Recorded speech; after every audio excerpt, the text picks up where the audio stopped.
So visually.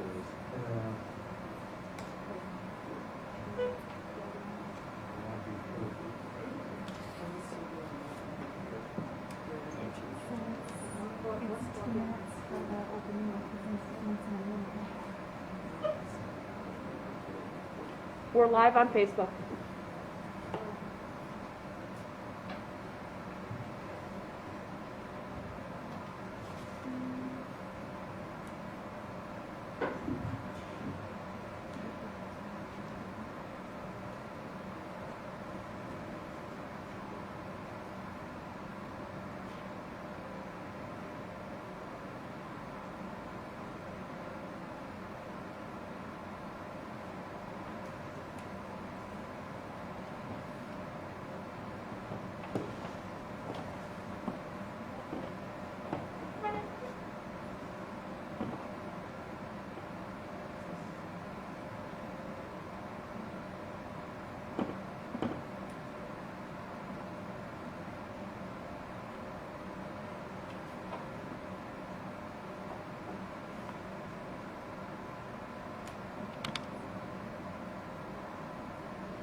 Good evening and welcome to tonight's forum for the City Council seat for Ward 3.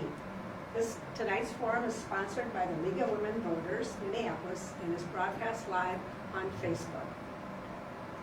The League of Women Voters is a nonpartisan political organization that encourages informed and active participation in government, works to increase understanding of major policy issues, and influences public policy through education and advocacy. We do not support specific candidates or political parties. Tonight you will hear from 3 candidates for the 3rd Ward Council seat. The 3rd Ward is located in downtown and northeast Minneapolis, and Ward 3 includes some of the city's oldest neighborhoods, including Marcy Homes, Nicollet Island, and St. Anthony. It also includes some of our newest neighborhoods in the Mill District and the North Loop. The 3rd Ward includes and is sponsored tonight for this forum by the following neighborhood organizations.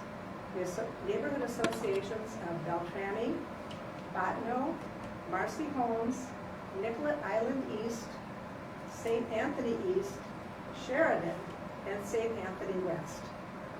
I want to thank the candidates for running for City Council and for putting yourselves out as city members and people who want to see our city get to be a better place. Our 3 candidates tonight are Steve Fletcher, Mert Moorhead, and Michael Rainville. My name is Pam Tulane and I'll be your moderator, and we are joined tonight by Jane Papagiorgio, who is our question sorter, and she's been helped by Marion Maples, who is not here tonight. Our timekeeper is Whitney Larson, so Whitney will be the one that will be watching mostly tonight. I also want to thank the A. Mills Artist Lofts for donating this wonderful location. I wish that you could look around. It is really a beautiful location. And I want to thank Chris Lauderschlatter, who is a member of one of the councils that are helping put this together and who arranged to get this wonderful building for our event tonight. And last, I want to thank Serene Saad, who is doing our camera work and who is a member of the Uptape, and will be putting this on the Facebook where you can access it later, and also hopefully be able to put it on the League website so that people can access this debate at a later time on our website. To the audience, I want to tell you that you can submit more questions, although we have many, many that have already been submitted. And when you do, please make sure that your questions are not addressed to any one particular candidate, but are available to all candidates.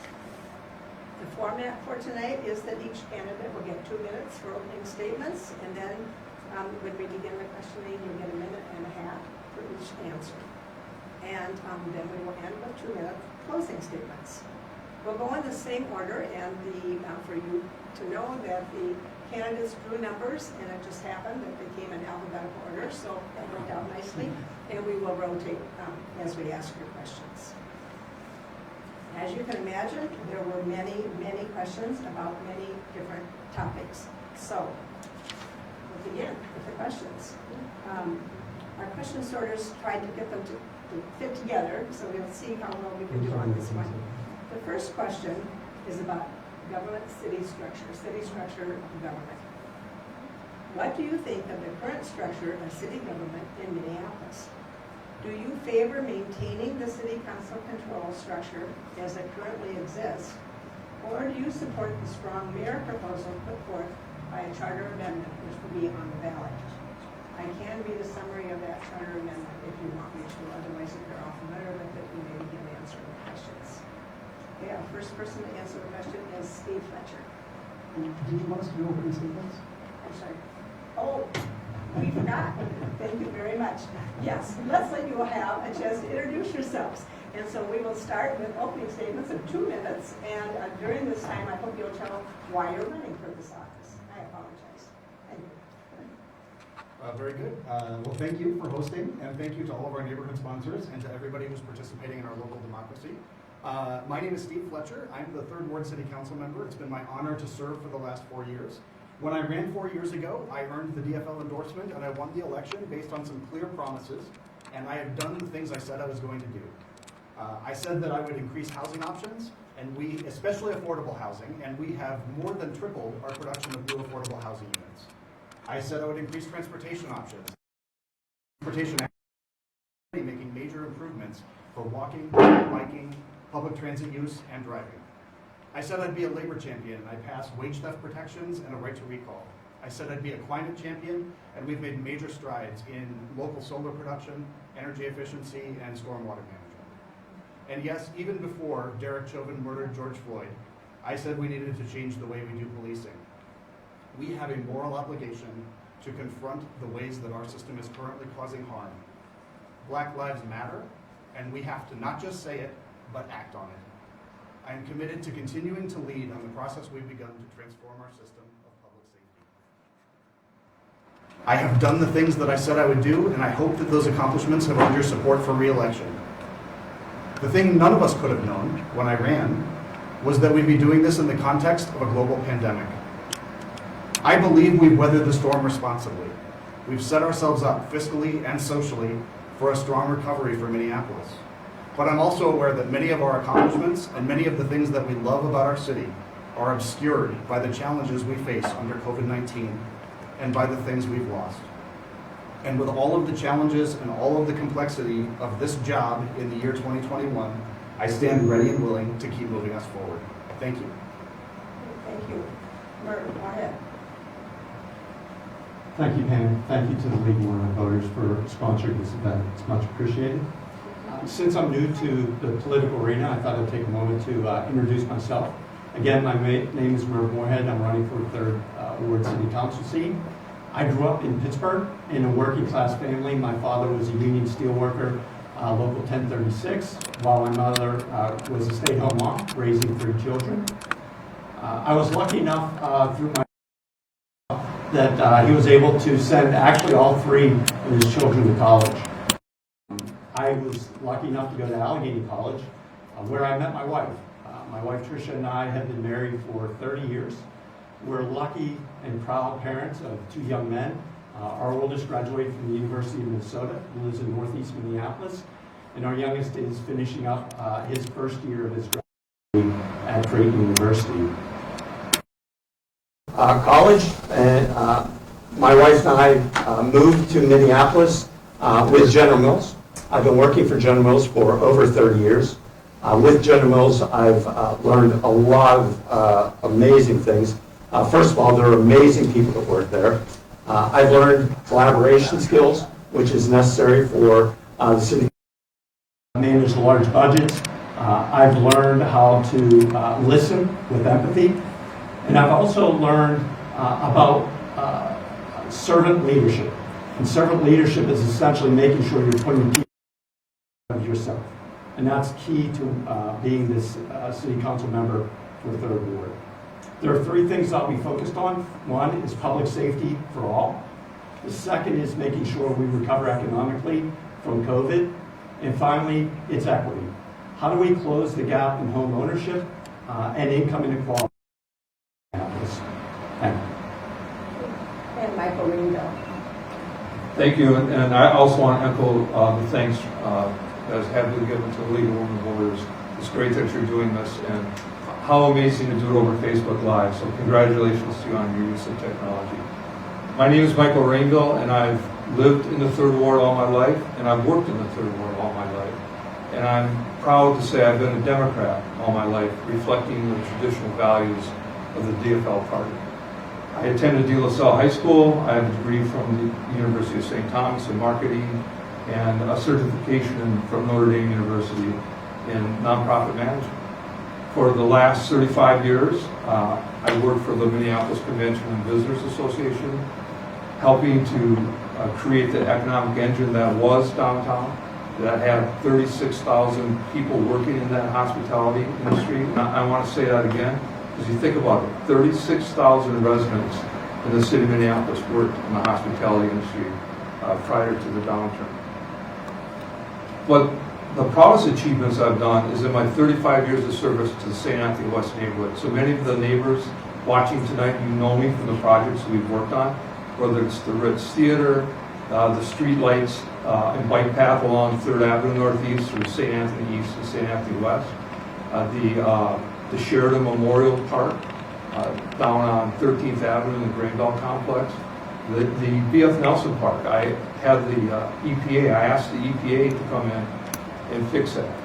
I have a multitude of successes, but I'm really interested in increasing public safety by not defunding the police, not abolishing the police, but by working with Chief Arredondo and his knowledge to improve policing. I'm also looking forward to adding more housing. I've had experience in that in the St. Anthony West neighborhood. Affordable housing is very important, as are jobs, and I thank you for your time. Thank you very much. And now we will begin with our first question. And we'll have, Merv, you will be the first one to answer this question. I'll read it again because I'm sure that I threw you all off. What do you think of the current structure of city government in Minneapolis? Do you favor maintaining the city council control structure as it currently exists, or do you support the strong mayor proposal put forth by the charter amendment? Thank you for your question, Kim. I'll base my response on a survey that was done by the Charter Commission. And that survey went out to all the department heads within the city. And the response came back unanimously that the way the city works right now is not efficient, and it really isn't effective, and it lacks accountability. And this is unanimous across all of the different department heads. And the reason is there are 14 different bosses that you're working with. So they're not quite sure who's responsible for the decision making. They're not quite sure who's accountable for those decisions. And it seems that there are different people that are trying to influence all the department heads that just makes the city run terribly inefficiently. The charter amendment would change that. It would move towards a strong mayoral system, which means the mayor would have responsibility for setting the vision, the strategy, and also the follow-up for all those actions. The responsibility would rely or be based on the mayor. Now, the city council has a significant role still to play from a budgetary perspective and also from writing legislation. So I would be supportive of the charter amendment that would move towards a strong mayoral system. Thank you. Michael, same question? Thank you, Pam. I too would like to see that charter change go through. We are a very inefficient form of government right now. We're one of the few cities in the country that has this system that was developed in the 1800s. It's a Scandinavian, Northern European style of government, and it just doesn't work. There's not any accountability for either the council or the mayor, and there's no transparency. The city council is constantly yanking on the chains of the different department heads to get favors done in their area, and there's not a smooth way that the citizens can understand what they're doing. It's a good form of government. It would only improve the city council's actions and their accountability. Thank you. Steve? So I'm going to disagree. Having seen the language, I actually think that there's room to clarify legislative power and executive power, and I was hoping that they were going to generate something that did that. But what's ended up happening is that they've produced language that I can't support. And here's the biggest reason. A lot of the inefficiency that we're talking about, a lot of that inefficiency is democracy. And sometimes we need to let democracy be a little bit messy in order to get things done. That one of the things that's challenging is that if we concentrate all of our power in a citywide election, you can win a citywide election without talking to a lot of people on the north side. You can win a citywide election without talking to some marginalized voices throughout the city. And having more local, regional representation throughout the city allows for everybody to have their voices heard. And sometimes those voices all sing the same tune and it feels great, and sometimes they are a little discordant, and that is actually democracy happening, and that is people getting their voices heard. So I think it's very important that we not take on a short-sighted measure that concentrates power in the mayor. I think a lot of the reasons people feel that there's a lack of accountability is because, frankly, the way that the mayor is currently using his power has created some uncertainty. I think people have to ask whether we have whether we need a strong mayor charter or whether we just need a strong mayor. And I think it's important that people not look too much at what they're looking at right now to think about a charter that's going to affect generations. Thank you.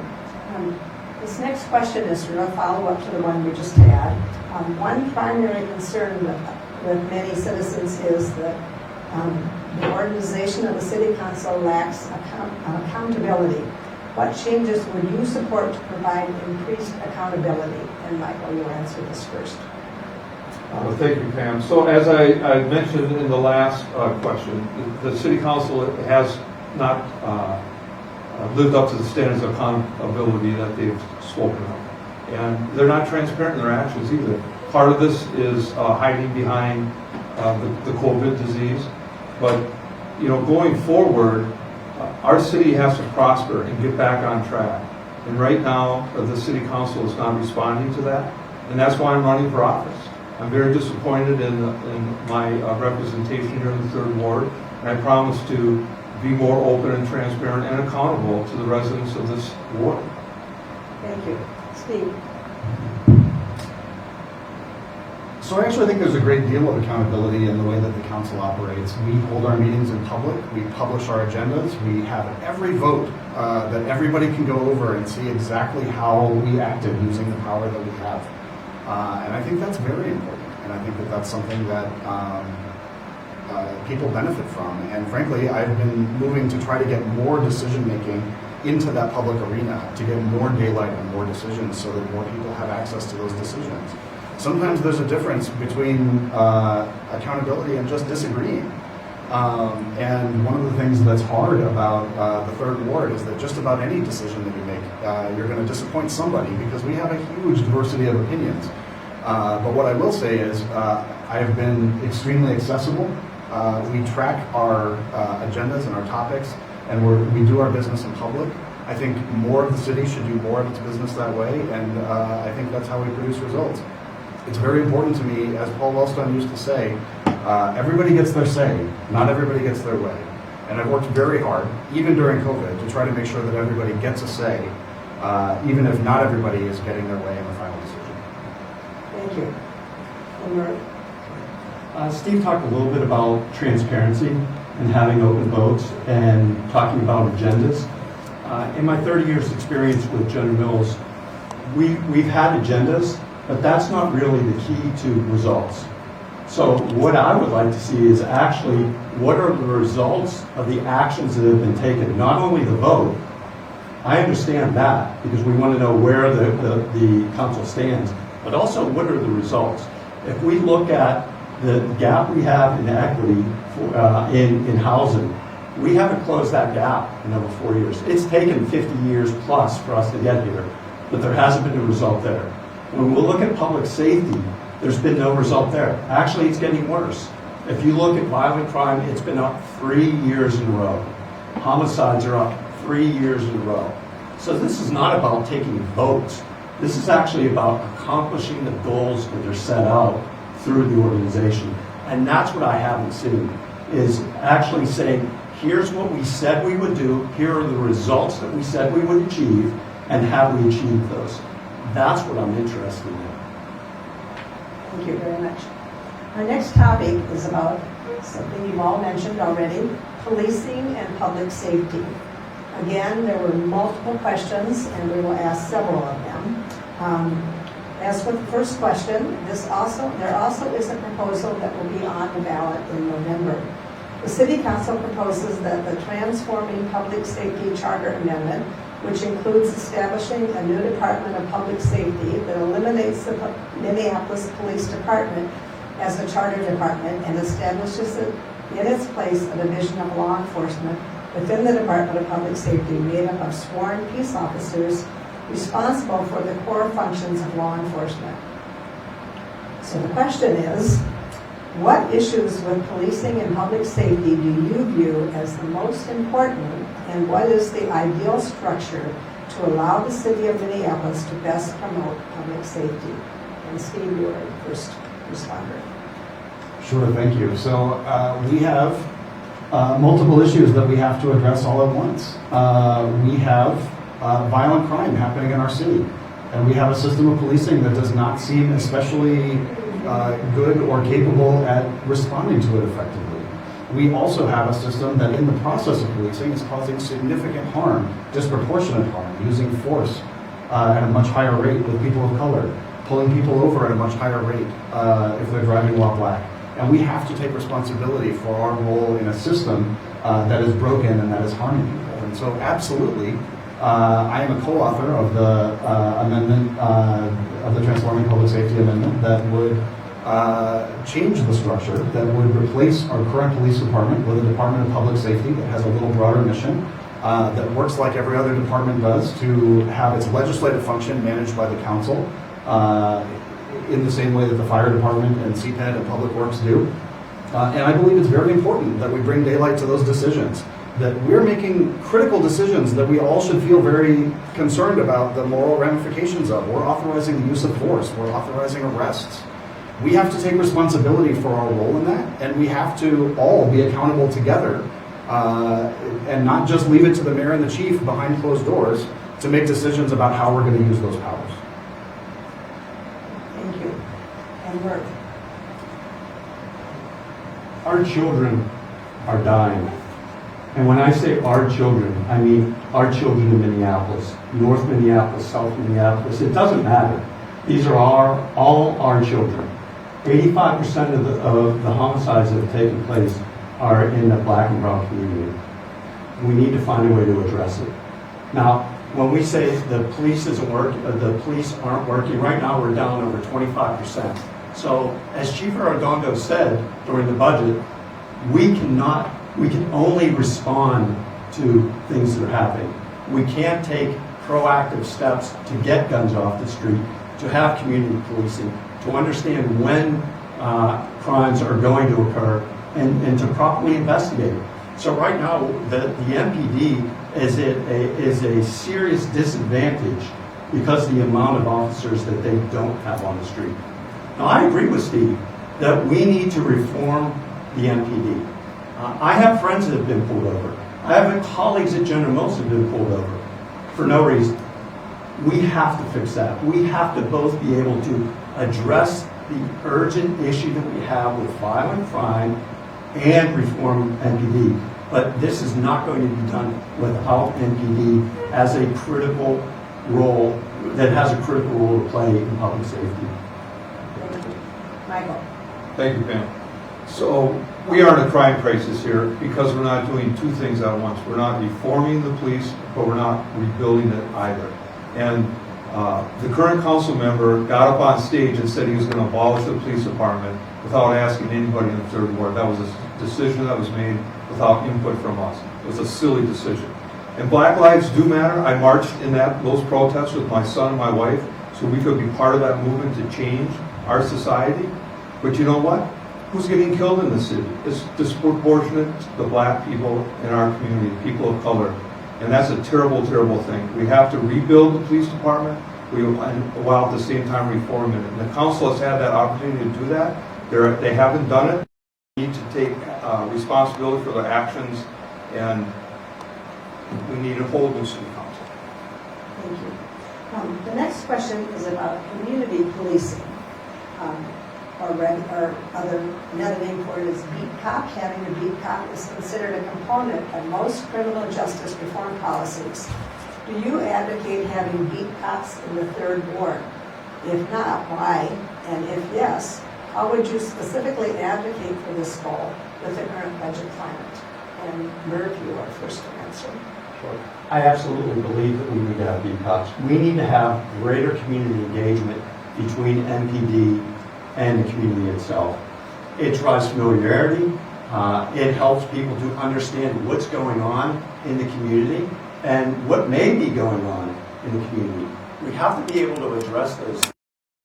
When you look at the 3rd Ward in particular, we used to have a substation here right across the street from Certix that hasn't been resourced. We have an opportunity over on the west side of the river for another substation that hasn't been resourced. So we have to find a way within the budget to properly resource these areas. When you look at the east side of the river, it has been disproportionately impacted by crime. And it's not just violent crime, it's also property crime. It runs different than what you see on the west side of the river, because we're seeing both property and violent crime. Property crime has actually gone down in the city, mostly due to the fact that there aren't many people in the city anymore right now because of COVID. But when you look on the east side, that is not the case. And if we get more community policing, I believe that will help to address the issue. Thank you. Michael? What a great question to ask me inside this room. This is where I held the fundraisers so we could afford to have those extra beat cops in here, because the city took away the funding for it. And this area has become was very, very safe. It became safe because of those beat cops. You cannot have police relationships if you do not know your police and your police do not know you. Right now, by using technology way too much, cops are going from call to call to call. The beat cop, the neighborhood cop, understands who's in that area. They know the businesses, they know the people. It worked here. I made it work here. I worked with on this side of the river to make it happen. We need to restore that. When I'm elected, I will restore that. To not have beat cops in every business district in the city is simply silly. Thank you. Steve?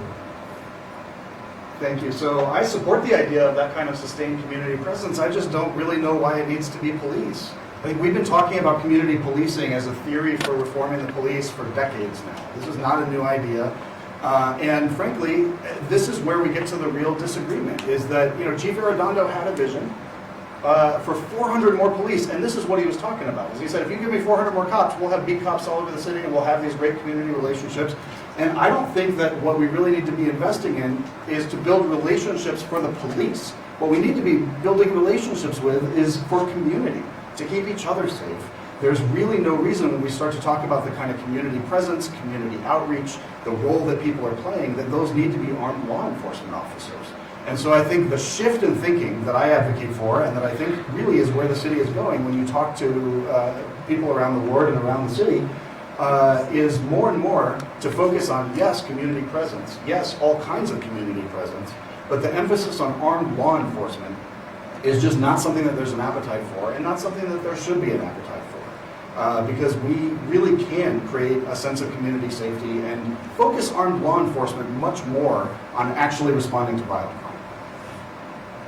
Thank you. Next question. Public funds from the Minneapolis Reserve Fund were or will be used to pay the settlement between former Officer Chauvin and the Floyd family. It is not the first time the city taxpayers will ultimately pay for this type of settlement. Do you support liability insurance for police officers as a way to hold police accountable and shelter the city from bearing the brunt of the economic responsibility? And Steve, you go first.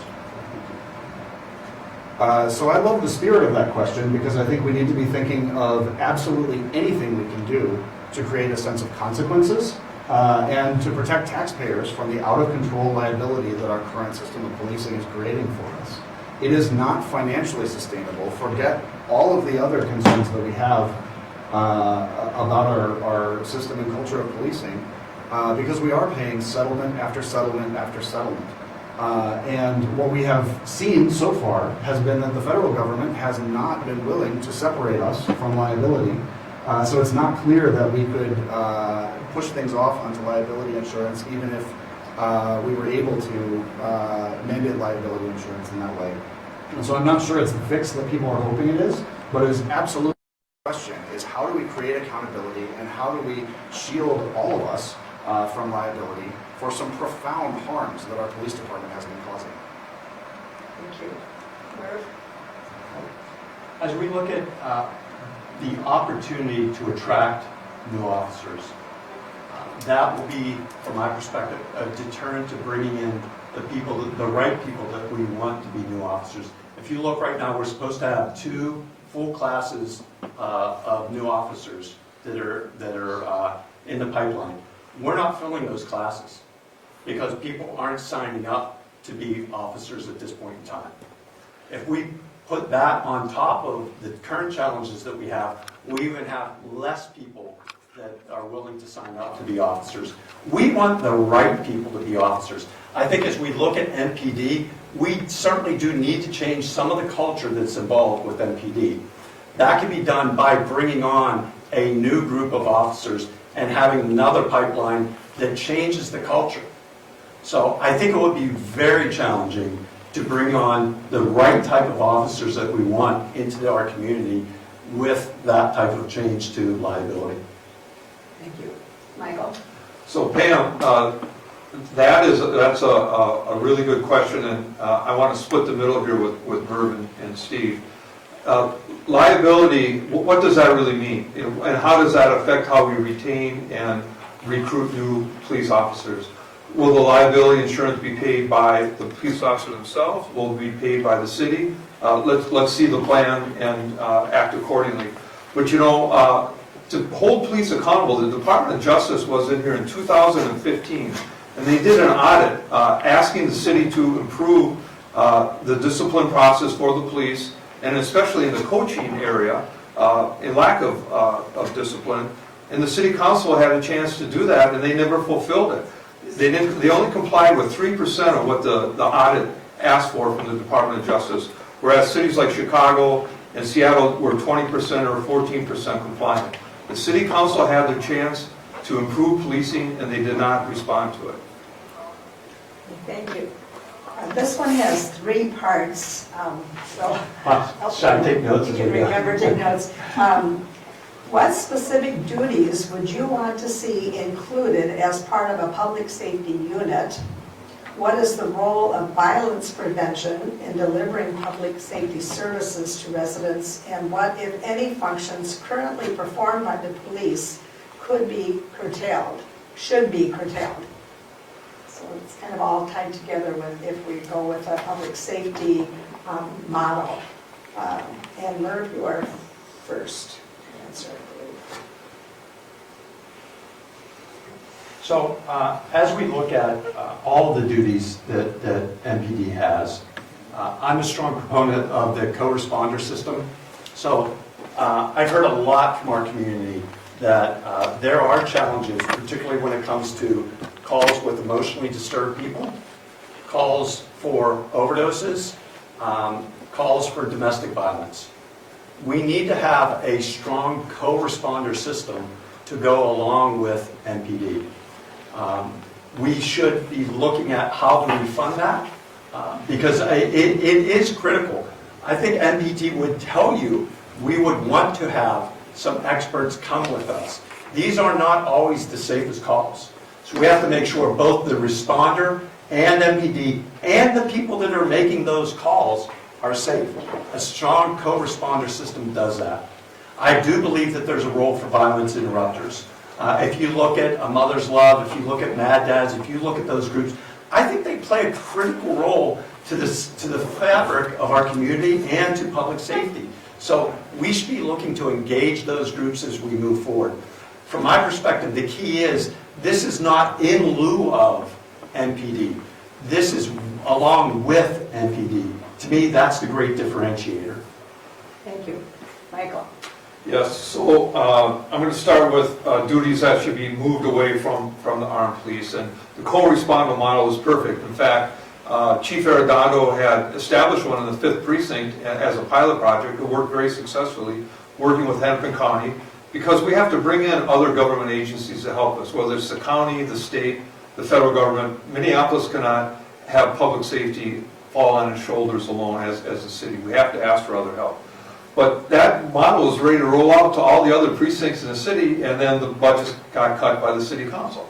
They did not support Chief Arredondo in his effort to have these these co-responders respond to violent instances. So mental health calls, domestic violence, drug abuse, even traffic. There's got to be a way that an armed officer doesn't have to respond to a car accident. There's got to be a smart way to do that. Let's figure that out. And when you talk about violence interrupters, God bless the people who are willing to walk around in this community and talk to the most violent actors in here. And you know, as human beings, there are very good human beings, but there are also very bad human beings. And that's who those violence interrupters are having to deal with, so we don't have to.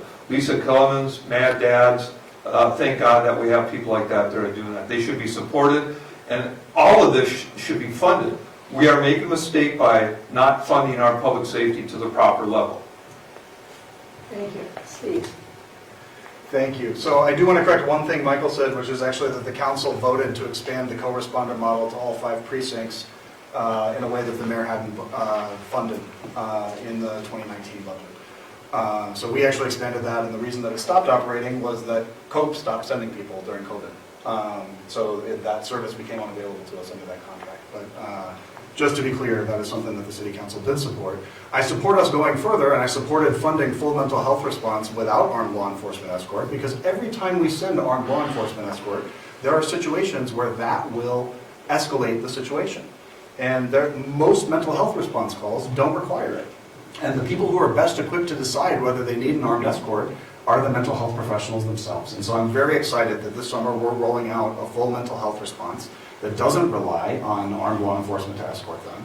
I think that's the right call. And I think that we set in place a sustained study, the 911 work group, that we funded in 2018, that began its work, and that began a list of all of the things that we think we could probably look at taking off of MPD's plate and shifting to an unarmed response. Every time we do that, we lower the possibility that an armed response is going to escalate into violence that we have to be accountable for. I support as much as we can taking a de-escalatory approach to relating to our own residents and relating to each other and funding those responses. And as Chief Arredondo said himself during the Derek Chauvin trial, 90% of what they do, it does not require an armed law enforcement response. Thank you. We did get a question that came in through Facebook, so I'm going to take a minute from my script here and ask this question. It is about the scooter program in Minneapolis, in the Mill District. Scooters are left in crosswalks or thrown in the grass in parks. Many riders disturb the peace. They're being used for joyriding rather than transportation. What could you do to establish accountability and enforcement of the scooter program? And Michael, you are first. All right, thanks for letting me be first on that one. How controversial? Well, you know, the program is well intended without a doubt, but in my door knocking and in my outreach, people have concerns about the speed. In fact, be careful on these nice summer nights when you're walking across the Stone Arch Bridge, because all it takes is 2 or 3 misguided young people racing on scooters side by side it's a miracle that it's not only disruptive, but people haven't gotten hurt yet. And the idea of, I've seen people in wheelchairs having to maneuver around the scooters just laying on the sidewalks. So it obviously has to be enforced. It's a new program. There's always going to be kinks, and I'm sensitive to that, but enforcement is a key. I just met with a supporter Saturday morning, and they asked, should I get elected, would I allow for some type of enforcement on these scooter programs? And I said yes, because they should be. It's a great idea, but it's not being carried out properly. Thank you. Steve? Thank you. So we are in the third year of a pilot, and it really feels like the second year because COVID really almost doesn't count. It messes with just about everything. But what we saw actually was that the scooters were quite successful in helping people be able to rely more on transit, to use scooters for functional purposes that help them extend their commutes or run errands over lunch in a way that made them feel comfortable taking the bus into work and not using their car. So we actually were replacing car trips and getting cars off the street before COVID sort of changed the patterns. We are continuing to improve enforcement, so the scooters now must be locked to something when they're parked, and we'll be escalating from notices to users through emails to actually the vendors starting to take away their rights to use the scooters, starting to freeze accounts, create some consequences so that the behavior stops. So the more we are leaning on the vendors to do more, and there are places where we saw abuse where we're geofencing them so that the speed is throttled down. And people aren't able to speed around. So the speed is actually limited on the Stone Arch Bridge. Maybe not enough, we can talk about tweaking that. But we actually have made some improvements to really focus on safety. So I think it's a program that's very popular. The numbers speak for themselves. Thousands and thousands and thousands of people use them for all kinds of purposes. And it is something that helps people get around and that we want to continue to work out the bugs. Thank you. Merv? Sure. Conceptually, I like the program. I've used scooters before, and I've come across the bridge before, and actually to a few different places. So I enjoy using them. I don't necessarily use them in lieu of a car. It's probably in lieu of I'm walking or I need to get somewhere quicker, which I think that's where a lot of people use the scooters. The problem that you have as far as enforcement is concerned is where people are driving the scooters. Sure, they're laying them in places where they shouldn't lay, but it's more of a public safety issue for people driving on the or walking on the sidewalks. If you're walking with strollers, if you're a disabled person, if you are a senior citizen, the people that are using the scooters are not using them, quite honestly, very responsibly. Sometimes, it's not everyone, but sometimes. But it's enough to cause a lot of concern with people. And so we have to find a way to monitor and address that issue. And that's the one that's sort of in the open. So do we slow the scooters down so they're not so people aren't as susceptible to injury? I think that's one thing that we have to look at. And the other is going back to the companies. If we see people that are using the scooters on the sidewalks, we have to talk about them. They have a role to play in monitoring the utilization of their product. So we have to work with them to try and address the issue. Thank you. All right, now we go to a topic that also had many questions, and I hope we can cover a few of these, and that is housing. Are you in support of or opposed to the use of Tenant Opportunity to Purchase Act, or TOPA, and or rent stabilization or rent control? And the first person to answer is Steve. Thank you very much. So I'm a co-author on the Tenant Opportunity to Purchase, and I'm doing that because I really do believe in it. I think that creating pathways to ownership is something that's very important when we talk about resolving equity issues. One of the big wins in housing that we experienced this term was something where we got a little bit lucky. We put some resources in and we fought for it, but we didn't have the ability to actually make it happen, which was the preservation of affordable housing at Stonehouse Square Apartments and over at 320 Homes, where both of those buildings were put up for sale. And we had to find a preservation buyer. We had to make sure that somebody was going to maintain that housing as affordable. Now, if those tenants had had an opportunity to purchase so that they had the right to select the buyer and make sure that that housing was going to stay affordable, that would have created a lot of security for them. Whereas instead, they actually had a lot of insecurity for several months while they were waiting to see who the owner was going to sell to. And so this gives us the right to give tenants the first say in who buys their building, or if they want to collectively buy it themselves and own it cooperatively. So I really do support that. I'm also very supportive of the rent stabilization charter amendments that are on the ballot. I think it's an important tool. I think it's something we want to make sure that we get right from a policy perspective so that we don't overburden good landlords. But I do think that giving people the security and the stability to know that the rent's not going to increase by unreasonable amounts is important. It's an important tool in the affordable housing fight, and we have to help people stabilize their housing. Merv? As far as TOPA is concerned, I think it provides a terrific opportunity for people to get to home ownership. The gap that we have in Minneapolis is second to none in the country. So we have to find ways to creatively close that gap. Now, if we give them the opportunity to purchase, it doesn't mean that that other people aren't involved in that. We have to give the owners the opportunity to find a solid sale for them. So we have to make sure that there's fairness on both sides of the equation. As far as rent control is concerned, the charter amendment really says nothing. There's no plan. The only thing it says is you have the ability now to come up with a plan for rent control. So I think it was actually not horribly written. It says nothing other than we're going to put something up to a vote. With respect to rent control, I think it's challenging because what it does is it creates a disincentive to invest in property.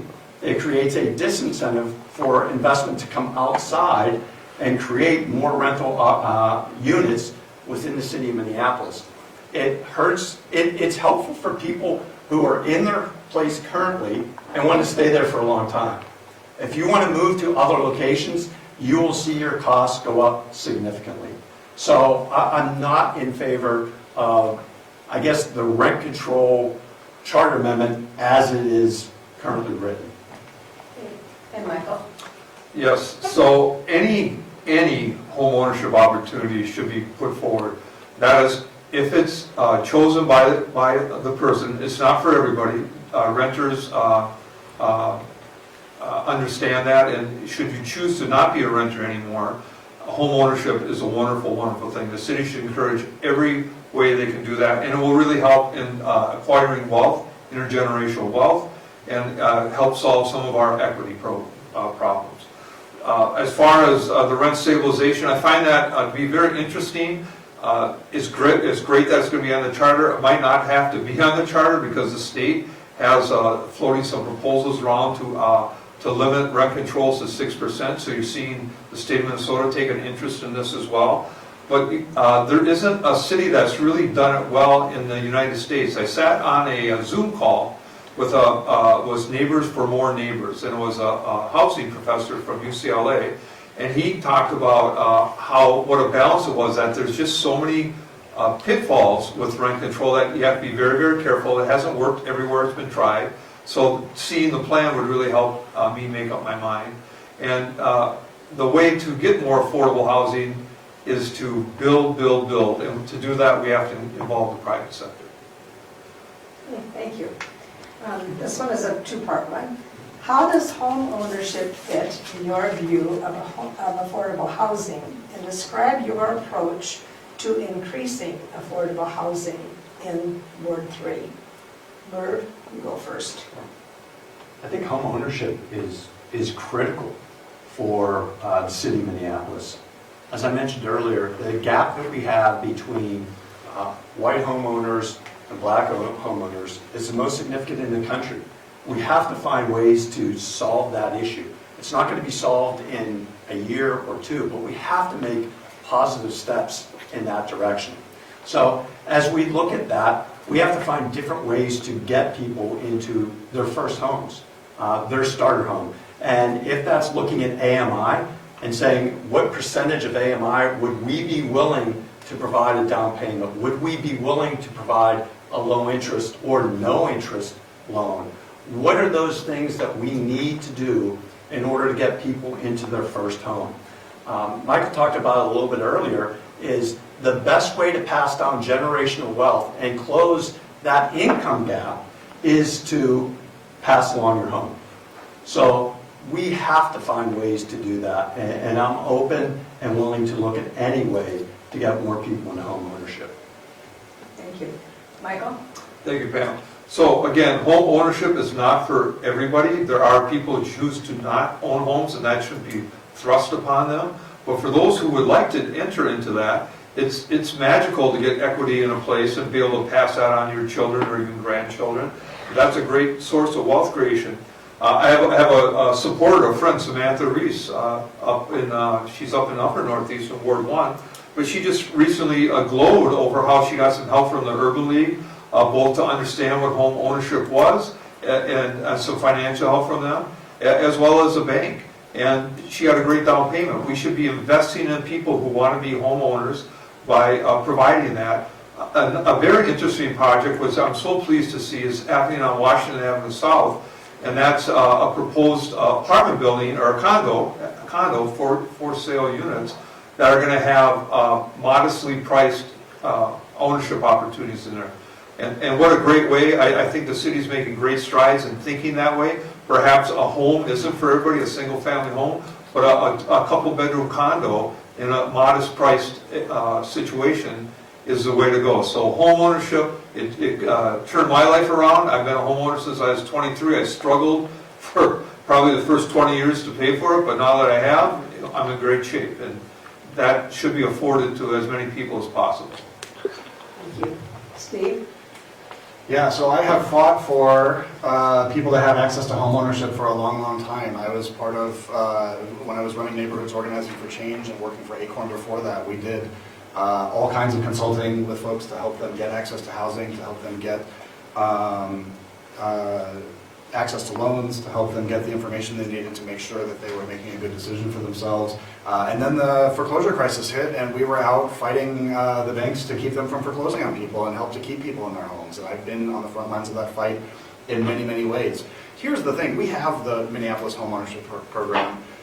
It doesn't often make the top 5 bullets, honestly, of our affordable housing work because it just can't get to scale. There are not that many starter homes being sold in Minneapolis in any given year. And so when we look at thousands and thousands and thousands of families who are struggling to find affordable housing and dozens of families who we could probably get into starter home ownership opportunities, it just doesn't feel like it scales. And so we have to be thinking about, this is why I'm interested in TOPA, because TOPA is potentially an opportunity to get lots of people opportunities to housing. And then it's why I am really interested in this experiment. I've been a big advocate for the proposed project that I hope finds financing. It's really hard to get a project like this off the ground, so I hope it works. But we've been really trying to support City of Lakes Land Trust partnership with a condo developer at 800 Washington, which is a city-owned lot that we own over by the Guthrie, to try to get affordable condos built, which would be the first of its kind, like this. And I think it's a really worthwhile experiment. Thank you.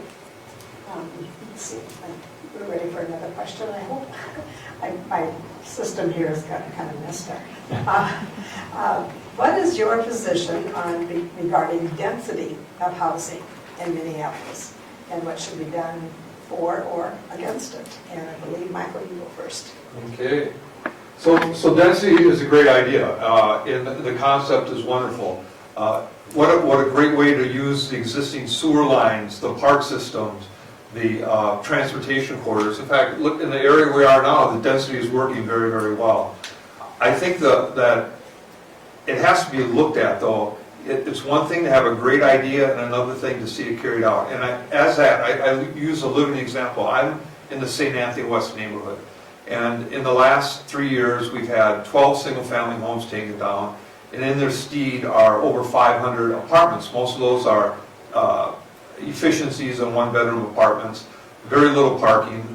We're starting to have a lot of vandalism in the parked cars and thefts. And how is this all working? So density is great. Let's see how it's being carried out via the 2040 plan. In fact, the 2040 plan is now being challenged in court. So there's a lot of discussions that have to happen, and let's have a transparent process where we can review what density is doing, because it's not working in every area of town.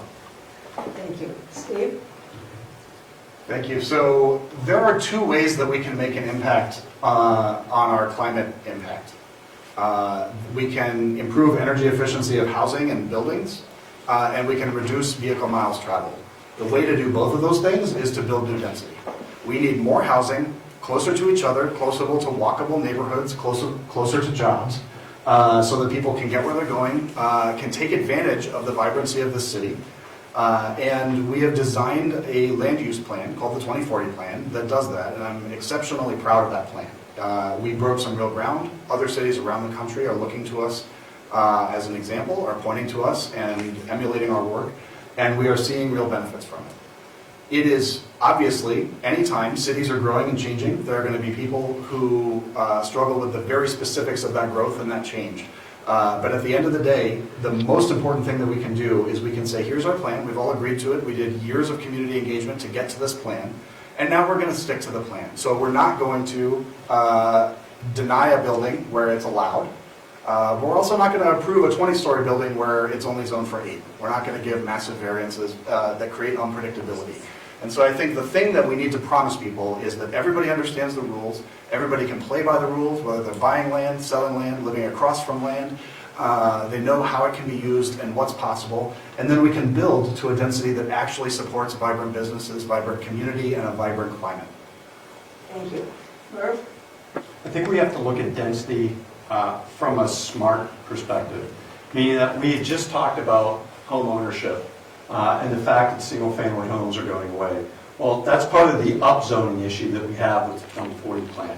We're seeing single-family homes that are being bought that are side by side. Those tracts of land, or then those homes are being demolished, and then we're getting a triplex, we're getting another building. And what that is creating is for those single-family homes in specific neighborhoods, the cost is going way up. So what that's creating is an even greater challenge for those people who want to buy their first home. So as we look at that, we can't have a one-size-fits-all that is density everywhere. We have to take a look at saying, okay, where are we seeing the need for single-family homes? Where do we have starter homes available? And how do we make sure that we have a balance between density and the opportunity for people to buy starter homes? Because right now, we're making a starter home, the pricing is going through the roof because we're taking the inventory out of the system by bulldozing them and making them into triplexes. Great, thank you. Well, we're going from density to parks next. Big wide open spaces, which we hope will last. So the question is, what is your philosophy regarding the development of the Minneapolis riverfront? And Steve, you go first. Sure, thank you for that question. So first and foremost, we need to maintain our best in the nation green space along the river so that everybody can enjoy it. And I think we need to extend opportunity and access up into the north side where that stretch of the river has really been abused and poorly maintained. So I think we have a tremendous asset. It's something that I enjoy daily, that most people who live in Ward 3 enjoy daily. Our ward is really organized around the river. For development then along the river, I think it's very important that we're thoughtful about what it is and what it does, and to make sure that we're thinking about the riverfront as a real asset. So for example, everybody in the North Loop always wants parking. And so when the Federal Reserve proposed a parking ramp right on the river, there were people who wanted it because they just said, we got a parking shortage, we got to deal with this, we need to build this thing. That would have been an architectural and ecological disaster to have a big parking ramp right on the riverfront. What a waste of one of the most beautiful resources. And I fought it, and we blocked it, and I think that's really important. And so the more we think about how can we use the space, how do we make it accessible to everybody? I want everybody to be able to touch the river. I want every kid growing up in Minneapolis to feel like the river is theirs, and that they have access to it. And we're making incredible strides. I've been supportive of the Friends of the Lock and Dam project that's really trying to, as the lock and dam is disposed of, think about how to turn that into really vibrant public space. Our park board is doing their part with Waterworks Park, and I think there's tremendous opportunity to continue making it just a beautiful, beautiful space for a long time to come. Thank you. Merv? Our park system is the envy of the world. It's the envy, certainly of the U.S. It's one of the reasons why my wife and I moved down here years ago, is because of the park system that we have. And I agree with Steve that we need to make sure that we're developing the system, but making sure that it's accessible to everyone. As far as the riverfront is concerned, I think we should be developing that, but we have to make sure that the local community is involved in the development and certainly reaping the benefits of that development. We've had people coming from outside of the community, outside of the city, that have reaped the benefits of some of these types of programs. We have to make sure that this time, as we look at the development of the riverfront, that the people in the community will benefit from that and they won't be left out. I've heard a lot of concerns about that. We just have to make sure, as a city council, that we're including the community in the development and in the benefit of the riverfront system. Thank you. Michael? Thank you. So as a Metropolitan Parks Open Space Commissioner, I had got the funding changed ever so suddenly so the Minneapolis park system got more parks. I was very proud to do that and help get that funding to start opening up the Central Riverfront. I also served on the Blue Ribbon Commission, one of only 2 civilians, to establish what the Central Riverfront park system could look like. I worked with the Sheridan neighborhood to develop the War Memorial Park with Ed Carbo. The BF Nelson I mentioned a little bit earlier, I actually invited the Chicago branch of the EPA to come in and test that ground. Park board wouldn't touch it because they were afraid it was polluted, as you can imagine a roofing company would do to a landslide. And years ago, many years ago, I fought the Condurator when that first was proposed for the Upper River. So my family has lived by the river all of our lives. We immigrated from here from Quebec City to work in the sawmills. And the river is a sacred part of our city. I will always protect it. I will always work with the park board to help them, whether it's funding or outside agencies to come in. And I look forward to becoming elected and helping the park board even more than I have as a civilian. Thank you. Our next question shows the wide range of things that the City Council has to deal with. What is your position on increasing or supporting the increase of pollinator plantings in the city of Minneapolis? Merv, you go first. Pollinators are key to life. I mean, essentially, if we don't have pollinators, we don't have fruit trees, we don't have growth of gardens, we don't have all these different things. So I would be very supportive of any way that we can expand the growth of pollinators within the city of Minneapolis. So, short answer to a great question. That's fine. Michael? I too have a short answer, Pam. I just invited everybody to go down Main Street. I took a leadership position working with several members of the St. Anthony West Neighborhood Group. Linnea in particular was very helpful. And we converted 6 mediums, which is a total of a 1/4 acre of land, into a semi-rain garden. It allowed the runoff to not go into the street, and it became a garden for pollinators and bees. That was a great project. There was many people that helped. I showed the leadership in that. I got the job done. I listened to everybody. And if you ever walk into Elsie's bowling alley, look at the flower garden on 7th and Marshall, a cul-de-sac that Public Works doesn't have to take care of anymore. I do that as a labor of love for this community and for the pollinators and butterflies. Thank you. Steve? So we found something that we all agree on. This is something the neighborhoods have led on, and it's been great. And I've been really, playing a facilitator role on the council to try to make sure we open up as many opportunities as possible. So there's great examples all over the ward.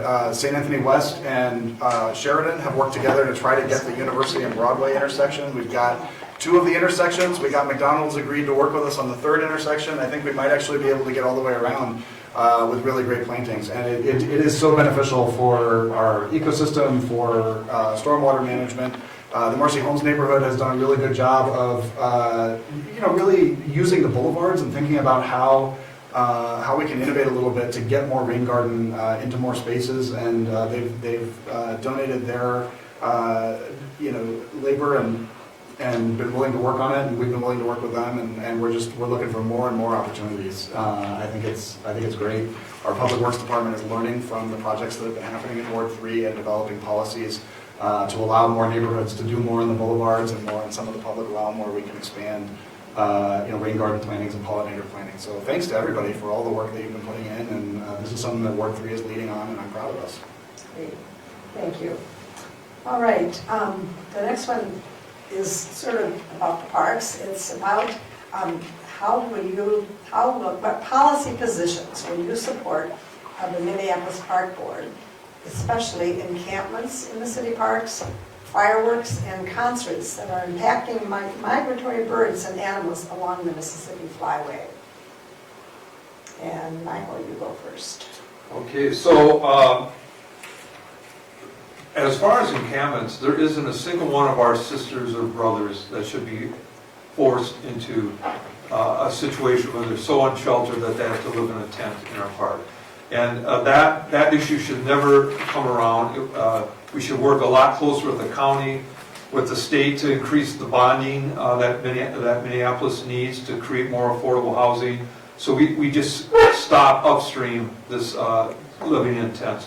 Doesn't help anybody. Parks are for people to recreate in and enjoy. It's just unfortunate that this tent living has happened. We have to stop it. The fireworks are interesting. There are 2 fireworks displays a year, 4th of July and then Aquatennial. I never heard anybody object to those before or their impact. I'm curious as to what impact that would have on our park system. But the last question about the flyway, that's a great question. We are in the Mississippi Flyway, the largest flyway in North America, and our parks are so important for that to be a beacon of respite for the birds as they migrate. As I walk along Boom Island, Nicollet Island, Hennepin Island, it's great to see the migratory birds. And I believe that's what the question was referring to. So, It was. yes. Thank you. All right, Steve. Yeah, so I would hate to see fireworks and concerts get mixed in with the encampment issue, because that's such an important issue. So I'll just kind of talk about those 2 quick. I think fireworks became an issue last year. I mean, nationwide, for some reason during COVID, people just decided lighting off fireworks was like a way to kill time, and it was awful. Like it actually drove people nuts, and it's something that needs to not become a trend. And so I assume that's actually probably more what they're talking about than the Aquatennial, in terms of what I heard in constituent feedback. And that's something that we're all going to have to socially enforce, and it's something that we're going to have to think about ways to manage, because we certainly didn't get anywhere and aren't going to get anywhere with MPD chasing around every time they see a firework going off that's not supposed to be. It's going to be hard to enforce that way. So I think that's an issue. I think we do have to manage the tension of wanting to care for the bird flyway, but also be a city. We have concerts. We're going to make noise. That's part of how cities work and part of what draws people to cities. I in general, I'm going to support events, and I think it's important that we have gatherings and that we celebrate arts and give people space to do those things. We can be conscious of how we use lights and how we do that work, but I think that's important. And I do hope we get another question on encampments, because that's a major issue that we should talk a lot more about. Amber? As for the encampments, we have to have empathy for our brothers and sisters that are falling on hard times. We have to get resources out to them in order to help them transition from being in parks to being in stable housing. That's the first thing that we have to do. Get some groups out there, get people out there to give them the options. It's been challenging for COVID because the number of places to have people move to has been reduced, because you couldn't have the type of density that you really need. Now that we're getting past COVID, hopefully we do a better job of transitioning people who are in trouble. And we need to understand that and help them and transition them out of the tents into more suitable housing. That will hopefully work better for them, and it will also work better for the people that are going to the parks. So we need to be able to balance both of those things. With respect to the fireworks and the concerts, we need, the parks are there as gathering places that we can get together as communities. So I do think having the concerts there are terrific. It's the way that we celebrate.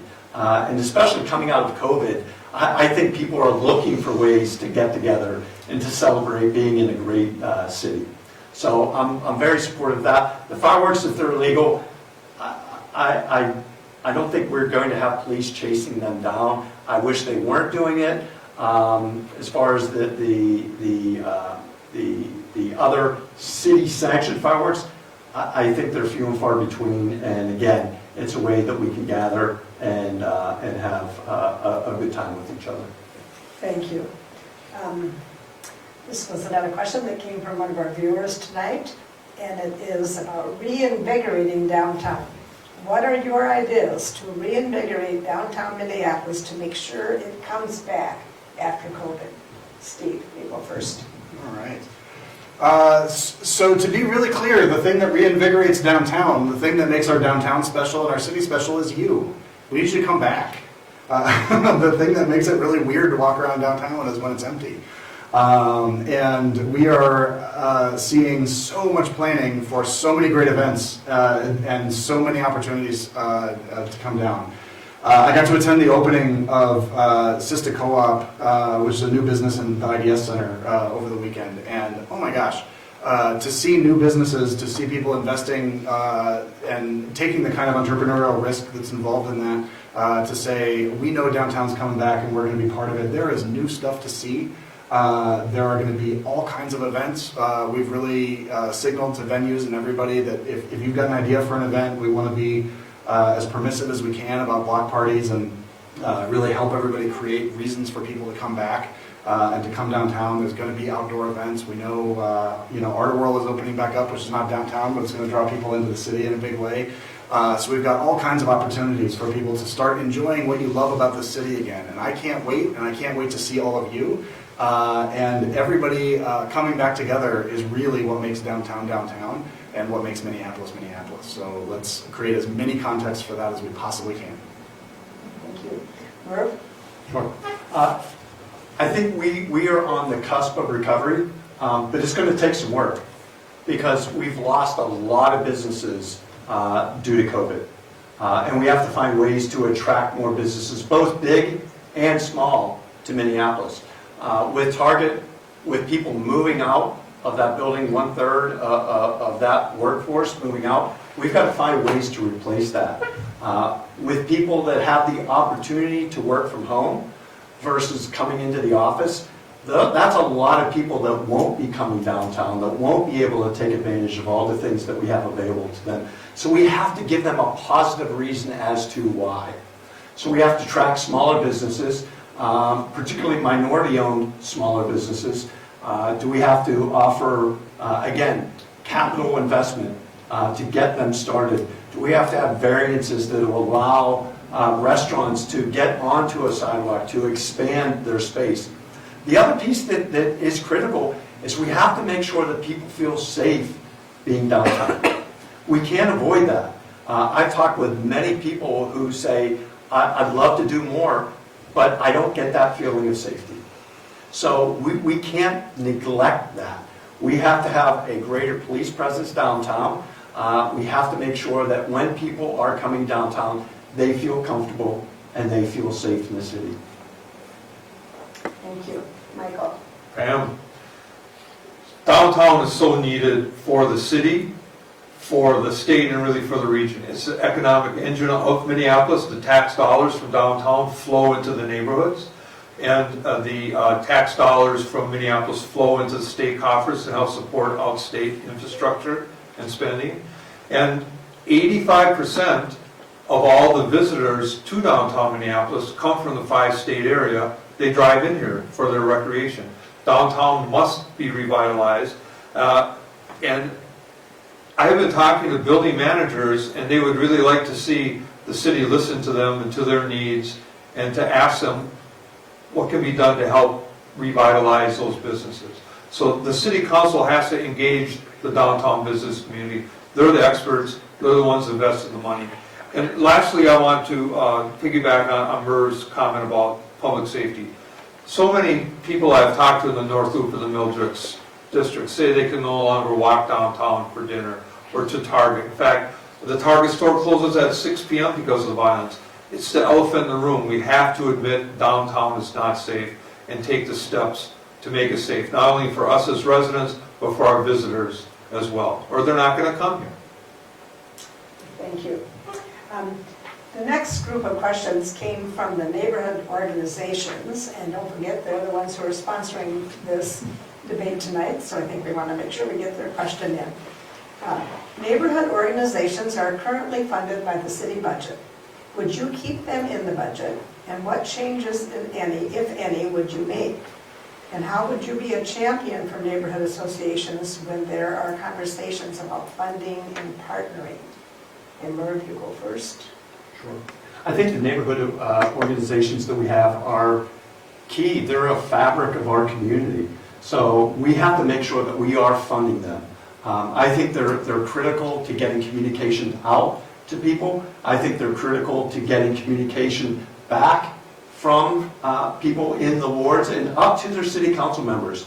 As you look, there are opportunities for the city council member to work with each of the neighborhood communities. And they're terrific. They do amazing work. I was lucky enough to work on the Public Safety Task Force within DMNA. They do terrific work. They communicate information about new businesses. They communicate and put together events in the parks. They are really the backbone of our city. So we need to make sure that we are properly funding all of the neighborhood associations. Thank you. Michael? Pam, thank you. So I'm a product of neighborhood organizations. I served for 35 years as a volunteer in the St. Anthony West neighborhood. I did not run for office this year because I didn't want to have a conflict with running for public office and serving on the board. And the neighborhoods under this current city council have been having their funding cut back, and that's just not right. The creativity that is the city, that is the dynamics, whether it's the park system or development, comes from the neighborhoods. They should be listened to. And should I get elected to office, I will listen to the neighborhoods, I will restore their funding, and I will honor the wisdom that comes from neighborhood groups. Steve? Thank you. So, I'm a big supporter of the Neighborhoods 2020 plan, and I think there's sort of two things that have gotten conflated. One is that funding got cut to just about everything this year because of COVID, and that neighborhoods were among that. But I think as funding gets restored, I think it's very important that we create structures for neighborhoods to participate in activities that are part of the city's equity and outreach goals, so that we're all moving together and moving in a common direction. I think that there are activities by some neighborhoods that are spectacularly cool. The Sheridan neighborhood runs a community garden in cooperation with the mosque and with a local brewery, and it's like one of the coolest things. You hear about this and the kind of relationship building and knocking down barriers that's happening where people weren't previously talking to each other has been really awesome. At the same time, there's a lot of neighborhoods that are engaged in activities that are nice, that are social, but I can't really justify asking taxpayers who are renters, who aren't served by the activities, who don't feel included in the activities, to subsidize them through taxes. And so I think it's very important that we create some accountability structure, that we create some basic guidelines about how do we live up to the equity values that our city holds, how do we make sure that we're including everybody, how do we make sure that we're not a neighborhood organization that has a vibrant homeowners association committee but not a renters committee, how do we make sure that we really do the work in a way that aligns with our city's values. And I think we can fund a lot of that work as long as we get it aligned. Okay, thank you. And Merv, you answered this one, right? Yes, I did. Okay. I had that down, and then I questioned my marking there. I apologize. Okay, the next question is about immigrants. What should the city be doing to welcome and protect our immigrant population? Michael, you go first. Thank you. We should be doing whatever we can, asking the immigrants what help they need. We should include the immigrants in our decision making, and just even the simple things. So I want to tell a brief story. I'm so proud of my St. Anthony West neighborhood. We do a little program in Dickman Park for the kids in the summer. Nothing big, some puppet shows, magic shows, but it's a way to get families together and children together. We started noticing, and it was, and I want to call out Pete Gamatis on this. He was very helpful in this. We started noticing that we had a lot of Somali and Latinos bringing their children to the park, and it was a big language barrier, but once the show started, the children just enjoyed themselves, and you can see the parents talking to each other. So we started making our little neighborhood announcements in Somali and Spanish languages. So a simple thing like that brought in way more immigrants into our Dickman Park program because they felt welcome. That's a little thing that we can do, but there could be so much more. And to become a safe place for people to prosper is a wonderful thing for the city. The immigrants have been the lifeblood of Minneapolis. I come from a family of immigrants. We're many generations removed from immigrating here, but it was that success and the willingness to raise our children in a peaceful environment, which Minneapolis can become, that allows for our great immigration record. Thank you. Steve? Thank you. So we have such a wealth of experience and culture in Ward 3, and there's a lot that we need to do to make people feel safe participating in our processes. So, and just to be real about it, I love cultural events and I love getting people together and building relationships, and yes, we have to do all of that, but people felt terrified when they saw military equipment in our city. If they had come from a place that experienced that equipment, I heard from a lot of people who said, this is awful for us. Like if you're a refugee from war and you come to a place and you're seeing barbed wire and you're seeing tanks and you're seeing people in camouflage, that was triggering and awful for a lot of people, and I don't think we took that experience seriously enough as a city. We explored all kinds of ways that we could make sure we weren't collaborating with ICE. We were doing our absolute best to not be collecting data. A big part of the data privacy work that I'm doing is making sure that we're not creating data trails on people that would endanger them, because our city is not currently aligned with our federal government's policy on the way to treat human beings who are in our country and are part of our community.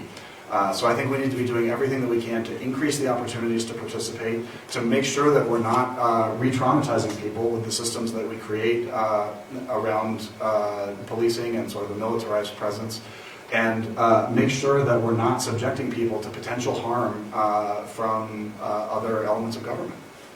Thank you. Murph? Immigrants are what made America what it is. Immigrants made Minneapolis what it is. So we have to be absolutely welcoming to everyone who comes to our country in order to find a better life. That's what America is supposed to be about. So when we look at people that are trying to start new businesses, but they don't have access to funds, or there may be an issue with them going to banks to get loans to start businesses, we have to think of a different way to help them get those businesses started.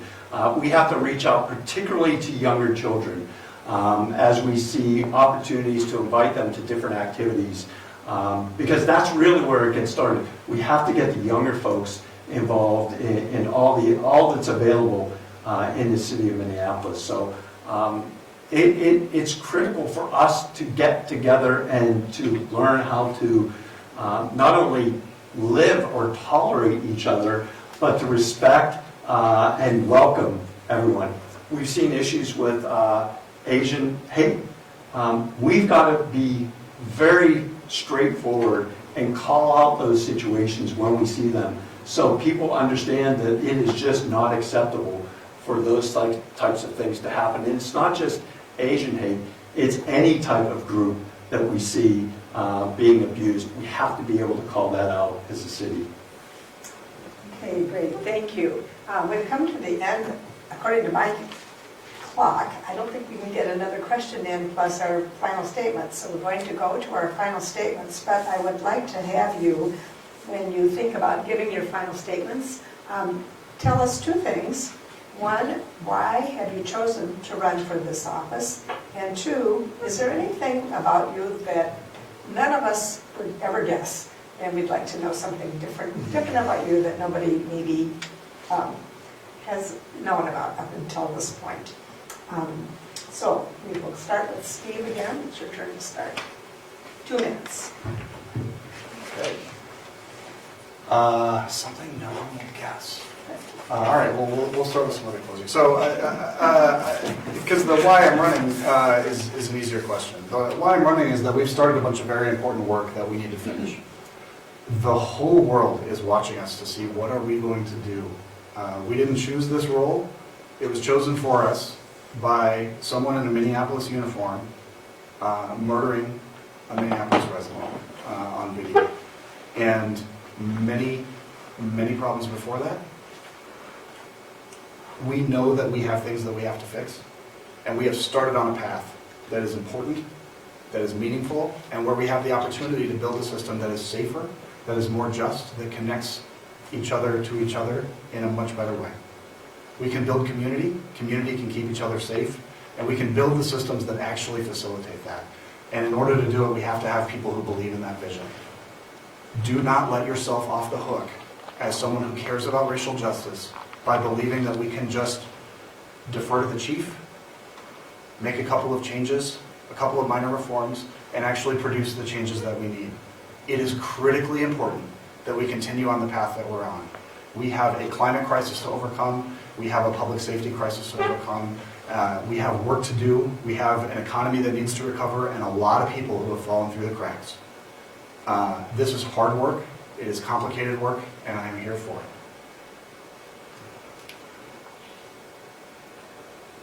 I guess one thing that a lot of people haven't probably figured out about me yet, so I used to work in the film industry, and I actually just got a media contact.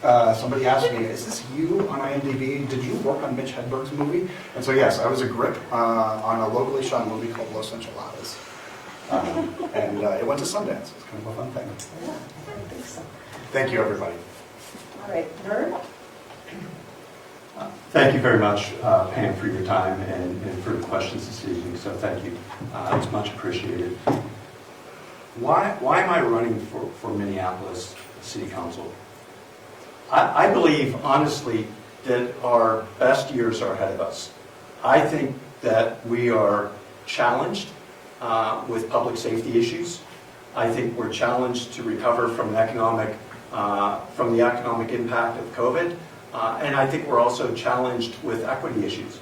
But I think together, we can solve all these issues. It creates a better Minneapolis for everyone moving forward. From a public safety perspective, I am not a defund and abolish.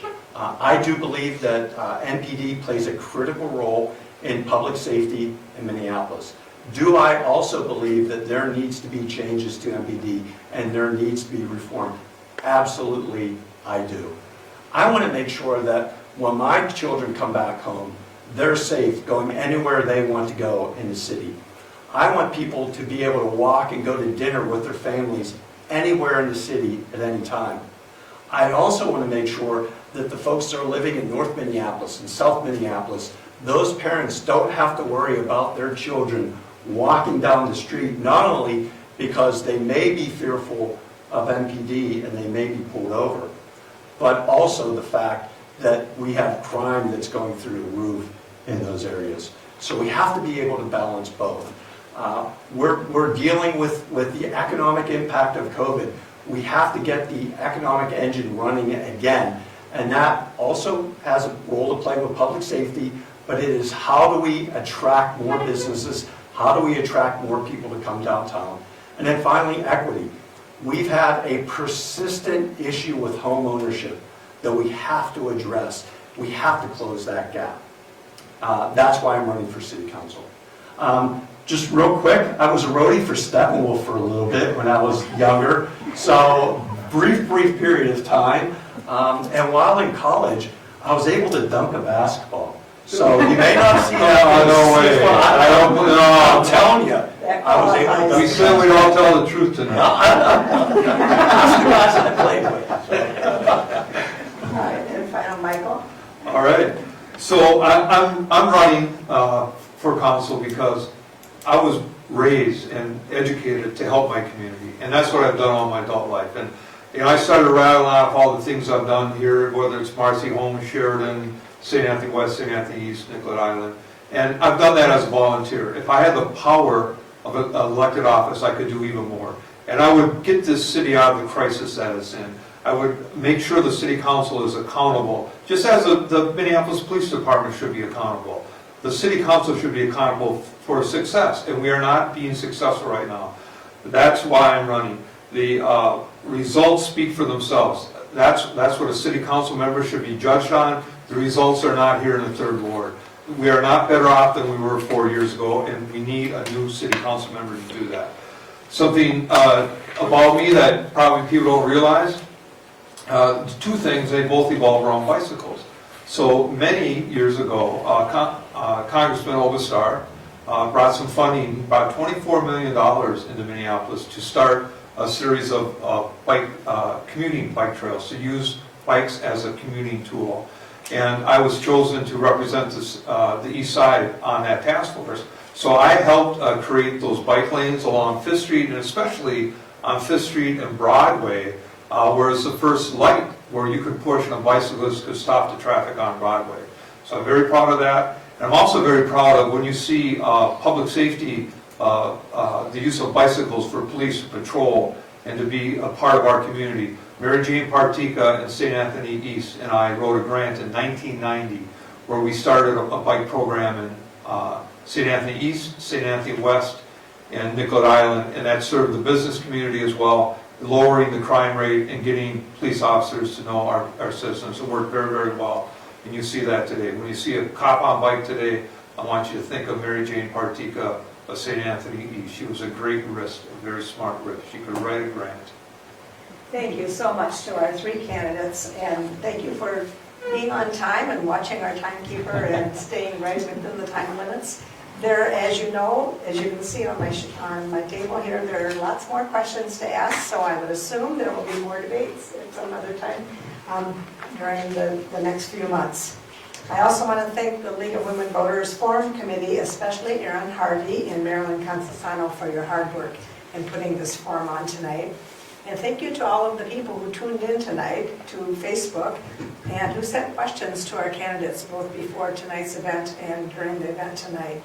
If your questions weren't answered, be sure and ask them the next time they have a debate. So you'll have some new and different questions then. And of course, I want to remind everybody who's watching to not to forget to vote. This year we will be voting on November 2nd, and early voting starts on September 17th. The selection will be ranked choice voting, and you may vote either by mail or in person. Thank you, and good night.